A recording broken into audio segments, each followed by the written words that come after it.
cinta yang kau beri, kita saling kasih mengasihi dengan setulus hati. Assalamualaikum warahmatullahi wabarakatuh. Bismillahirrahmanirrahim. Wabihi nasta'in wa ala alihi wa sahbihi ajma'in. Suka saya menjelaskan di sini beberapa perkara berkaitan dengan penerbitan buku saya yang bertajuk Harta Perkahwinan Milik Siapa. Dan alhamdulillah buku ini telah diterbitkan pada awal April yang lalu oleh PUM, walaupun telah melalui kegendalaan sebanyak 2 penerbitan sebelum ini. Tapi akhirnya Tuan Haji Bahrom lah yang banyak membantu saya dan juga PUM di dalam menerbitkan buku Harta Perkahwinan Milik Siapa. Suka saya menjelaskan di sini beberapa perkara berkaitan dengan intisari buku tersebut, di mana buku Harta Perkahwinan Milik Siapa ini adalah merupakan satu buku ataupun kesinambungan dari buku pertama saya dahulu yang bertajuk Hak-Hak Wanita Menurut Undang-Undang Keluarga Islam di Malaysia. Jadi tuan-tuan dan puan yang saya hormati sekalian, buku ini menceritakan berkaitan dengan harta-harta yang terbit daripada perkahwinan, dan masyarakat khalayak umum dia tidak berapa nak tahu, dan selalunya mereka akan mengetahui hanya buku harta semcarian lah yang dikatakan sebagai harta perkahwinan, sedangkan di sana terdapat banyak lagi harta-harta yang dikatakan harta semcarian, harta perkahwinan, iaitu termasuk juga tu mas kahwin, harta hebah, harta amanah, harta yang terbit daripada nafkah diri, nafkah edah, nafkah mut'ah, dan juga harta wasiat dan juga harta pusaka. Harta-harta itu akan menjadi harta perkahwinan apabila berlaku tuntutan di dalam perkahwinan tersebut, terutama sekali selepas berlakunya perceraian antara pihak-pihak. Dan khalayak pembaca juga tidak mengetahui bahawa di dalam perkahwinan itu akan terbit beberapa pihak lagi. Itu tidak mestinya daripada isteri dan suami, dia akan melibatkan ibu bapa kepada kedua pihak, adik-beradik kepada kedua pihak, dan juga kadang-kadang pihak ketiga juga akan terlibat dalam tuntutan harta-harta perkahwinan tersebut.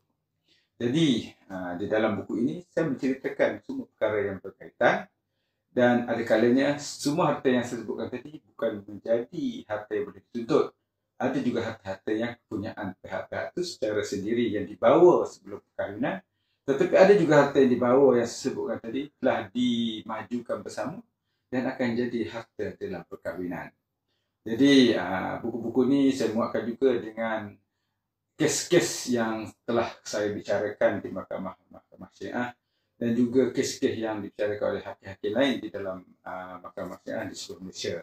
Dan tidak lupa juga dalam buku ini saya telah selitkan juga pendapat-pendapat ulama yang lama dan buku-buku turas yang lama, dan juga buku-buku pendapat ulama yang muktabar dari ulama-ulama baru dalam yang contemporary. Jadi saya harap dalam penerbitan buku yang kedua saya ini, itu Harta Perkahwinan Milik Siapa, akan memberi manfaat yang banyak kepada masyarakat pembaca, dan seharusnya dimiliki oleh semua orang, semua mereka yang telah berkahwin ataupun yang akan berkahwin, dan juga yang menjadi bapa, menjadi ibu, menjadi anak, dan juga para pelajar, para pensyarah, dan juga masyarakat umum semuanya. InsyaAllah semoga buku ini akan memberi manfaat kepada semuanya.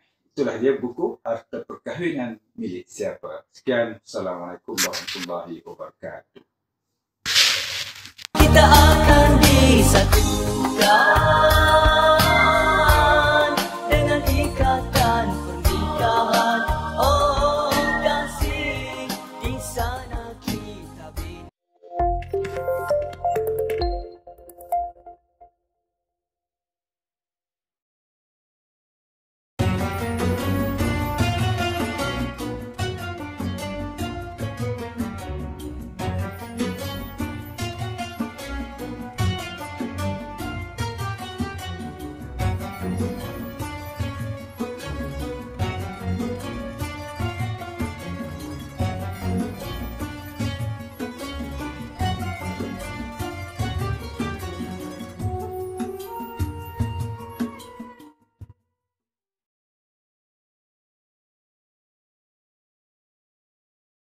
Assalamualaikum warahmatullahi taala wabarakatuh.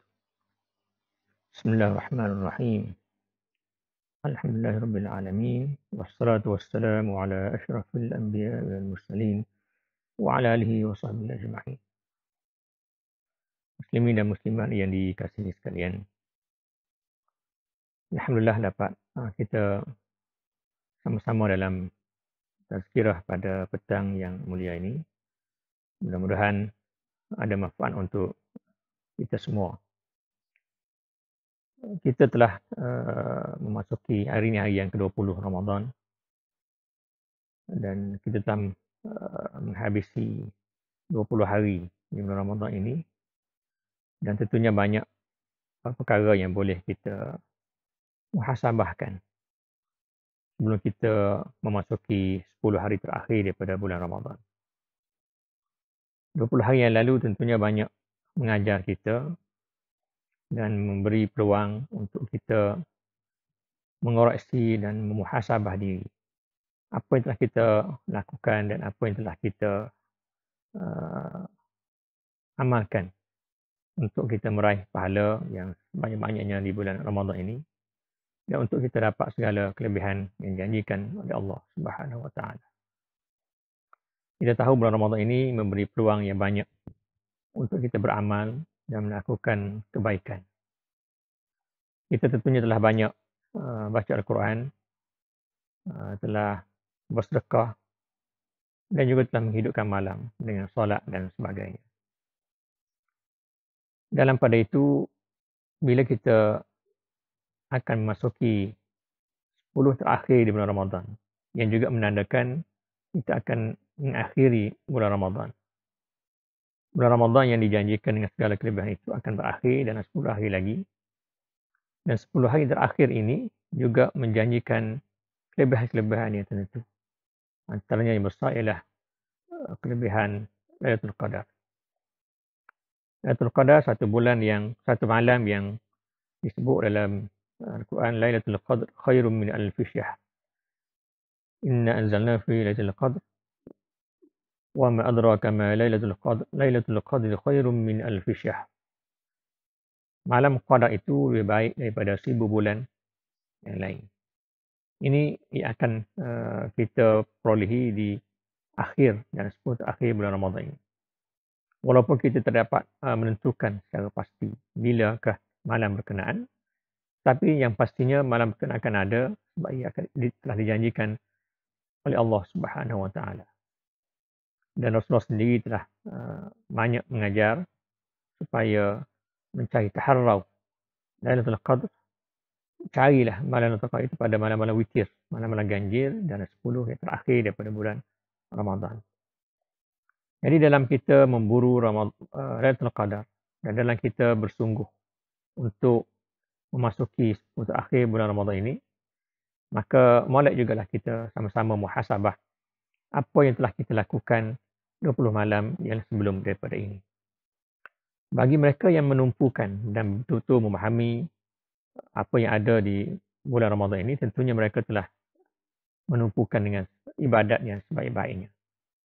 Tapi walau bagaimanapun bukan semua daripada kita yang dapat melakukan dengan yang terbaik.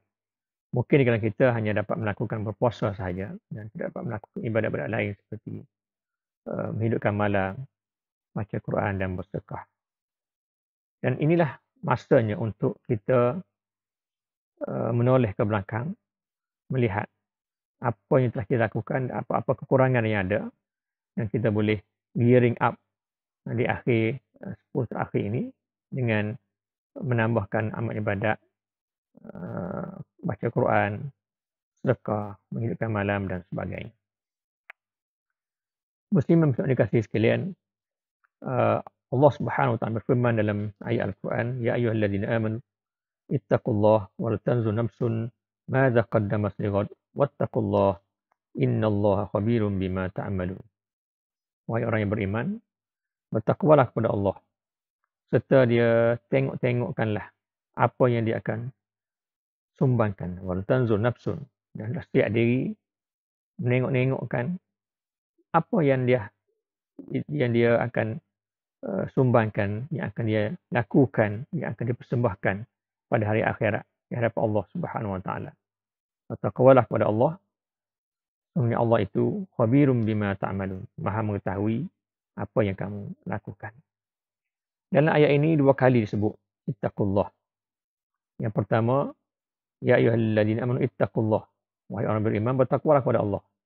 Kemudian selepas disebut tentang supaya bersedia untuk melakukan ibadat bagi dipersembahkan di hadapan Allah Subhanahu wa taala, disebutkan lagi wattaqullah. Bertakwalah kepada Allah Subhanahu wa taala. Dan ini tentunya sangat relate sekali dengan ayat yang kita selalu baca dalam menghadapi bulan Ramadan. Ya ayyuhalladzina amanu kutiba alaikumus shiyam kama kutiba alal ladzina min qablikum la'allakum tattaqun. Wahai orang yang beriman, difardukan kepada kamu puasa sebagaimana difardukan kepada umat-umat yang sebelum daripada kamu, la'allakum tattaqun, mudah-mudahan kamu menjadi orang yang bertakwa kepada Allah Subhanahu wa taala. Takwa kepada Allah Subhanahu wa taala disebut secara silih berganti dalam Al-Quran, dalam pelbagai bentuk. Disebut al-muttaqin, disebut la'allakum tattaqun, disebut ittaqullah. Ayat-ayat yang berkait dengan bertakwa kepada Allah Subhanahu wa taala ini adalah satu penekanan bahawasanya kehidupan manusia ini adalah berkait dengan takwa kepada Allah Subhanahu wa taala. Itulah yang perlu kita lakukan dalam kehidupan ini. Dan Ramadan mengajar kita supaya kita menghayati Ramadan ini, supaya kita dapat mencapai objektif yang disebut secara jelas dalam Al-Quran, la'allakum tattaqun. Mudah-mudahan kamu bertakwa dengan sebab kamu melakukan ibadat puasa yang difardukan itu. Ibadat puasa yang difardukan ini, selain daripada ianya satu ibadat yang menjadi rukun Islam yang difardukan, tetapi ia difardukan di bulan Ramadan yang di dalamnya terdapat pelbagai amal ibadat yang digalakkan oleh Rasulullah SAW. Rasulullah sendiri mengajar kita, bagaimana disebutkan tadi, tentang tadarus, tentang membaca Al-Quran di bulan Ramadan. Rasulullah mengajar kita tentang bersedekah, yang disebut bahawa Rasulullah ini ajwadun nas, orang yang sangat suka berbuat baik, bersedekah kepada orang lain. Dan di bulan Ramadan ditunjukkan dengan secara lebih kuat lagi, ditunjukkan secara lebih praktikal lagi bagaimana bersungguhnya Rasulullah SAW sehingga digambarkan karrihil mursalah, seperti angin yang bertiup, mudahnya Rasulullah untuk bersedekah. Rasulullah juga mengajar kita tentang beribadat pada waktu malam, menghidupkan malam dengan solat. Ini 3 perkara basic, 3 perkara asas yang dilakukan di bulan Ramadan ini. Apa yang ditunjukkan oleh Rasulullah ini sebenarnya ialah tidak lain dan tidak bukan untuk mengajar umat ini. Itulah antara ibadat yang digalakkan dalam proses orang Islam, orang beriman melaksanakan ibadat puasa. Mereka juga digalakkan untuk melakukan perkara-perkara tadi, dan mudah-mudahan dengan cara itu falsafah puasa itu, matlamat berpuasa untuk menjadi orang yang bertakwa itu akan dapat tercapai. Artinya dalam proses kita untuk melaksanakan ibadat yang wajib ini, maka di sana ada juga ibadat-ibadat sunat yang digalakkan kita lakukan. Dan ibadat-ibadat sunat ini yang digalakkan ini merupakan pelengkap kepada yang wajib tadi. Kemungkinan dalam pelaksanaan yang wajib itu ada kekurangan di sana sini, dan dengan ibadat-ibadat yang sunat tadi, maka dia menjadi pelengkap kepada yang wajib tadi. Dan dalam proses kita menghayati bulan Ramadan, maka kita lihat apa yang diajarkan oleh Rasulullah SAW dan ditunjukkan oleh para sahabat dan para ulama. Mereka bukan sahaja berpuasa melaksanakan yang wajib itu, tetapi mereka juga melaksanakan ibadat-ibadat sunat yang lain yang digalakkan dilakukan di sepanjang bulan Ramadan ini. Dalam kita bermuhasabah ini, itulah antara perkara-perkara yang perlu kita lihat. Adakah kita semata-mata berpuasa, ataupun kita juga termasuk di kalangan orang yang juga mengambil berat tentang ibadat-ibadat yang digalakkan yang lain yang sunat. Perkara yang wajib itu sudah pasti, yang diwajibkan kepada kita, yang mesti kita lakukan. Itu ia perkara yang telah kita fahami dengan sebaik-baiknya. Dan ibadat sunat pula, ia adalah akan menjadikan seseorang hamba itu dapat mendekatkan diri kepada Allah Subhanahu Wa Taala dengan lebih mudah lagi selepas dia melaksanakan perkara yang wajib tadi. Dalam muhasabah diri, maka kita bukan sahaja bermuhasabah tentang perkara wajib tadi, tapi kita juga muhasabah diri tentang perkara yang sunat tadi. Kerana apa yang ditunjukkan oleh Rasulullah SAW, bukan sahaja perkara wajib dilakukan, tetapi perkara sunat pun juga ditunjukkan dan diajar kepada kita. Dalam Hasan Al-Basri, ada menyebutkan dalam konteks muhasabah ini, innal abda la yazal bi khairin ma kana wa'idun an nafsihi wa kanat al muhasabatu min himmatihi.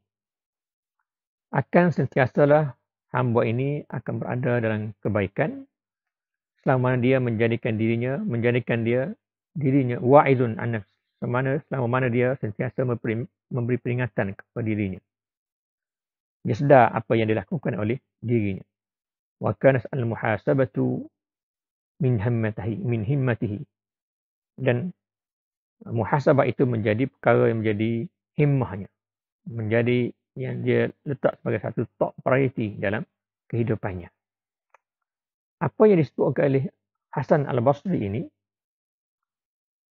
bahawa seseorang hamba itu perlu sentiasa muhasabah dirinya.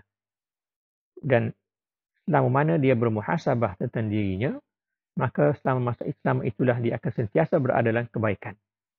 Kita boleh memahami daripada kenyataan ini, daripada apa yang disebut oleh Hasan Al-Basri ini, bahawasanya peranan muhasabah itu sangat penting dalam kehidupan kita sebagai hamba Allah, sebagai seorang mukmin. Kerana muhasabah ini akan membentuk seseorang itu akan sentiasa ingin melakukan yang lebih baik daripada apa yang telah dilakukan sebelum daripada ini. Kita mahu menjadi seorang Muslim yang lebih baik daripada semalam. Hari ini lebih baik daripada semalam. Esok lebih baik daripada hari ini.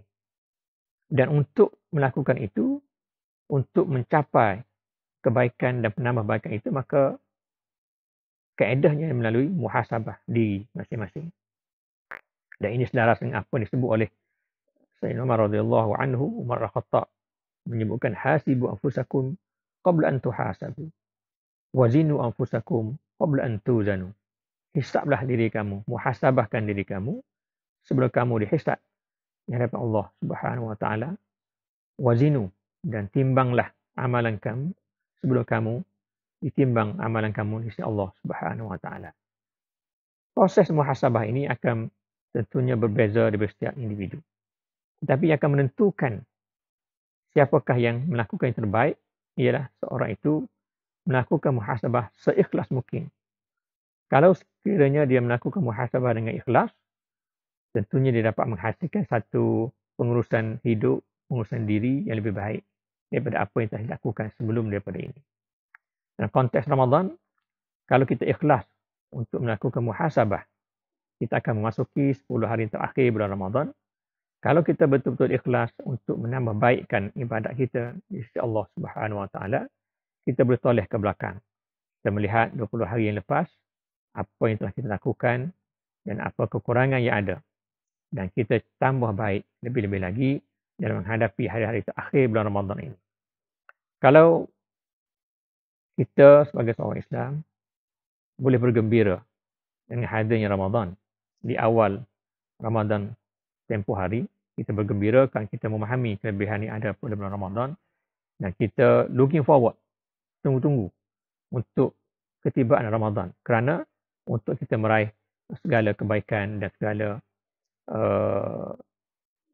gandaan pahala yang disediakan oleh Allah Subhanahu Wa Taala kepada mereka yang berpuasa. Sebagaimana kita bergembira, maka begitu juga dalam kita mengakhiri bulan Ramadan yang baki 10 hari lagi ini, kita juga perlu bersedih kerana segala kelebihan dan segala kebaikan yang dijanjikan oleh Allah Subhanahu Wa Taala akan berakhir dalam masa 10 hari yang lagi. Dan atas kepahaman itu, di atas kesedihan itu, kita bina satu kekuatan untuk menambah dan melipat gandakan lagi ibadat kita supaya kita tidak terlepas peluang yang ada ini, dan dengan itu kita akan dapat kebaikan dan gandaran pahala di sisi Allah Subhanahu Wa Taala. Inilah pentingnya muhasabah dalam diri seseorang.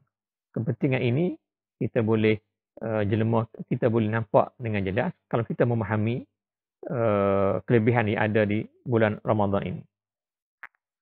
Dalam kita beribadat di bulan Ramadan ini, kalau kita melihat ada kekurangan di sana sini, maka kita boleh tampukannya di 10 yang terakhir ini.